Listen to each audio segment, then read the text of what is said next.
سلام دوستان، خسته نباشید. اگر دوست دارید به کلن ما بیاین، چون کلن ما نیاز به تحول داره، در حال عضوگیری هستیم. هرچند کلن ما همچنان طبق روال داره پیش میره. شما بیاین، دوست داریم شما بیاین تو کلنمون پیشرفت بکنه، پیشرفت سریعتر و شما هم در خانواده ما جا داشته باشین. آیدی کلن رو الان بالاتر میرم بهتون نشون میدم. اینها الان بهتون نشون میدم، ببینید.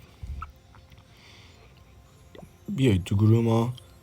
قطعا رکاپور هست، همیشه وار هست، همیشه لیگ هست. اگه دوست دارین تو لیگ و وار باشید، حتما تو کلن ما بیاین. شما رو داخل هم کلن ما هم داخل وار هستید و هم داخل لیگ. اینم نتایج لیگ هستش که به شما خواهم نشون بدم. سطح 13 رو بردیم، 12 بود 13 متوجه نشدم. 3 رو بردیم. بچه ها فعالیت خوبی دارن، اما دوست داریم که فعالیت بیشتر از اینی هستش بشه. دوستان چنل رو حتما داشته باشید، ساب کنید، لایک کنید این ویدیو رو و کامنت های بیشتر بذارید. این هم ستاره کلن ما هست که 67 ستاره داره. دوستان خسته نباشید.